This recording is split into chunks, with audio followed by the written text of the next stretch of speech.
ভান্ডার থেকে সেই প্রতিশ্রুতিটাকে কবুল বাঁচো।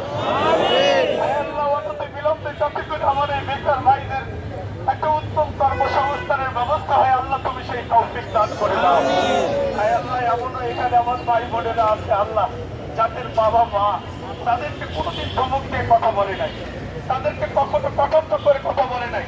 আল্লাহ একটা এই চাকরির জন্য, আল্লাহ উত্তম রিজিকের ফয়সালার জন্য তারা দীর্ঘদিন এখানে কষ্ট সহ্য করে, নির্যাতন নিপীড়ন সহ্য করে, আল্লাহ তোমার উপর ধৈর্য সবরে জামিল ইখতিয়ার করে, আল্লাহ রাষ্ট্রীয় দায়িত্বে যারা আছে তাদের মুখপানে চেয়ে আজকে তারা যে সুসংবাদ পাইল, আল্লাহ তুমি কবুল করে খুব আল্লাহ মাননীয় প্রধান উপদেষ্টা ডক্টর মোহাম্মদ ইউনূস স্যারের হায়াতের মধ্যে বারাকা দান করুন।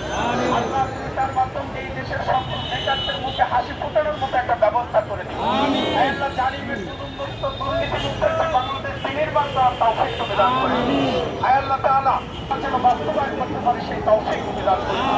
আল্লাহ তাআলা আমার এই নিবন্ধিত নিয়োগ বঞ্চিত ভাই এবং বোনদের যার যে মনের চাওয়া আছে আল্লাহ তুমি নেক চাওয়াগুলোকে পূর্ণ করো।